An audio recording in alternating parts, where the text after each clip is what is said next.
Commander យូហ្សុងគឺជា Commander តែមួយគត់នៅក្នុង game MCG Gogo ដែលមានសមត្ថភាពក្នុងការ upgrade Gogo card ពីពណ៌ខៀវឬពណ៌ស្វាយឲ្យក្លាយទៅជា card ពណ៌មាសហើយក៏ជា Commander តែមួយគត់ដែលខ្ញុំខ្លាចក្នុងការដកយកមកលេងដែរដោយអ្នកនរគ្នាបានឃើញក្នុងវីដេអូមុនហើយគឺថាបរាជ័យមកទំហឹងមកទោះឥឡូវក៏ហូបវិធីដកសេអត់ទាន់បានដែរអញ្ចឹងហើយថ្ងៃហ្នឹងគឺអត់បានមកបង្រៀនអ្នកនរគ្នាលេងពាក់ព័ន្ធជាមួយ Synergy ពាក់ព័ន្ធជាមួយ Try ទេថ្ងៃហ្នឹងគឺមកបញ្យល់អំពី skill សុទ្ធហ្មងហើយសម្រាប់អ្នកដែលចេះលេង Commander យូហ្សុងបើសិនជាអាចជួយធ្វើវីដេអូមួយមកហើយ mention ខ្ញុំផងខ្ញុំចង់ចេះលេងយូហ្សុងដែរតោះឥឡូវខ្ញុំឈប់បោបាច់ច្រើនហើយយើងចូលដល់ skill របស់យូហ្សុងហ្មងទៅ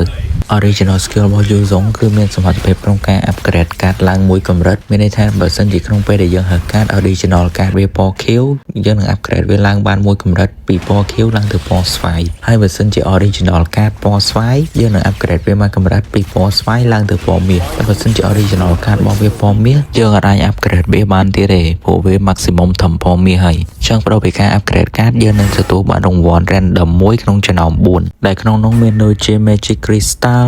item hero ក៏ដូចជា gold 13 gold វានឹងទទួលបានដោយ random យើងអត់ដឹងថាយើងបានមួយណាក្នុងចំណោមហ្នឹងទេសម្រាប់ skill crossing tag គឺជា passive skill របស់យូហ្សុងផ្កាយ2បើនិយាយឲ្យងាយយល់ទៅ skill មួយហ្នឹងគឺជា skill មួយដែលផ្ដល់ឲ្យយើងនៅកំណប់បន្ថែមមានន័យថាមិននៅពេលដែលយើងហៅកាតយើងនឹងទទួលបានកំណប់អារូបកំណប់មួយដែលនៅលើកាតនៅពេលដែលយើងយកកាតយើងនឹងទទួលបាន random reward មួយក្នុងចំណោម4សម្រាប់ power កាតរបស់យូហ្សុងគឺងាយយល់ខ្លាំងមែនទែនកាតមួយហ្នឹងនឹងជួយយើង upgrade កាតឡើងមក level ថែមទៀតមានន័យថាមិនមានន័យថាបើសិនជាយើងលេង commander យូហ្សុងយើងយកកាតយូហ្សុងចឹងមានន័យថាយើងអាច upgrade ឡើងដល់តែ2 level យើងអាច upgrade ពីកាត Q ឡើងដល់កាតមាស direct យកមកហើយប្រសិនបើជាការ update កាតហ្នឹងវាលើសពី limit យើងនឹងបដូរទៅជាកណប់ហើយបើសិនជាលើស limit 1យើងនឹងបដូរបានកណប់1លើស limit 2យើងនឹងបដូរបានកណប់2ដូចកន្លែងនេះ original កាតវាពណ៌មាសស្រាប់ហើយតែវាត្រូវ update ឡើង2តង់ដោយសារខ្ញុំលេងយូហ្សុងហើយខ្ញុំយកកាតយូហ្សុងទៀតដោយសារ Go កាតគឺជា limit ហើយខ្ញុំលើស limit ដល់ទៅ2តង់អញ្ចឹងខ្ញុំបានកណប់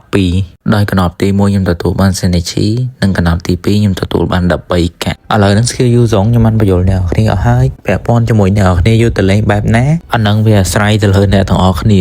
តែបើមានអ្នកចេះលេងដូចខ្ញុំនិយាយពីដើមវីដេអូចឹងជួយធ្វើវីដេអូបង្រៀនផងខ្ញុំចង់ចេះលេងជាចុងក្រោយជំរាបសួរអ្នកនរគ្នាហើយពាក់ព័ន្ធជាមួយវីដេអូ Gonivia Lucas Aurora អាកាទឿហាឡៃខ្ញុំនឹងព្យាយាមធ្វើឲ្យលឿនតាមដែលអាចធ្វើទៅបាន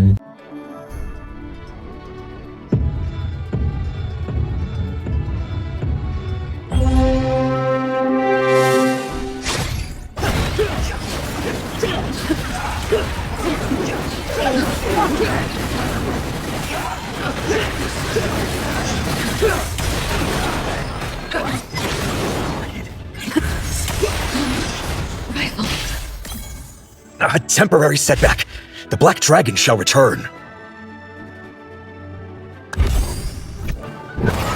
I will usher in the dawn of a new world.